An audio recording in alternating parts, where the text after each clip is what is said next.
Hello everyone. I finished another book, so I'm now down to 238 books on my physical TBR, and this was the third book that I read off of my summer TBR. Even though this book doesn't take place in summer, I just think summer is a good time for rereading some of your childhood favorites, only because they're going to be pretty quick reads and you know that you like them already. So I highly recommend that for summer. But this is The Mysterious Benedict Society by Trenton Lee Stewart. This is a series. I've never read more than the first book, but after this and after I get some more books, obviously off of my physical TBR, I would absolutely try another book in this series because I remember loving this as a child, but I hadn't read it in so long. And so it's kind of fun because this was kind of like reading it for the first time because I didn't remember what happened.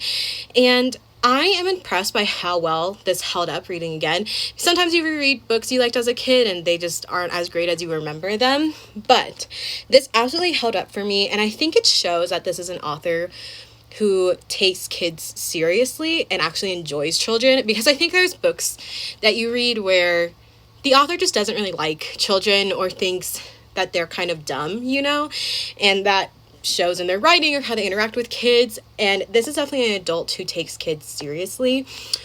This is about 4 gifted children who end up going on this secret agent undercover mission to try to bring down the bad guy who has created a machine that would allow him to brainwash everyone in the world.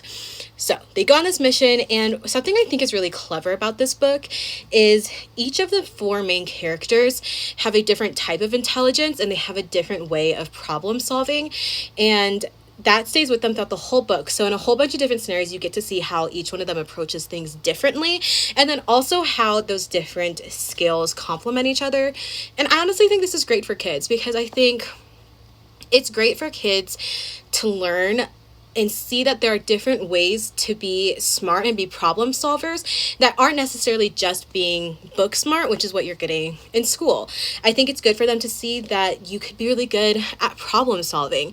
You could be great with tools and as a handyman.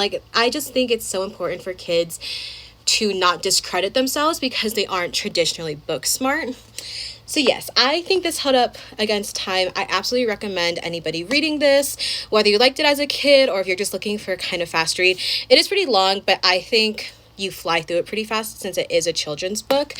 So for my next book, I do kind of want to go for a summer-ween vibe because I kind of want something a little more thriller spooky.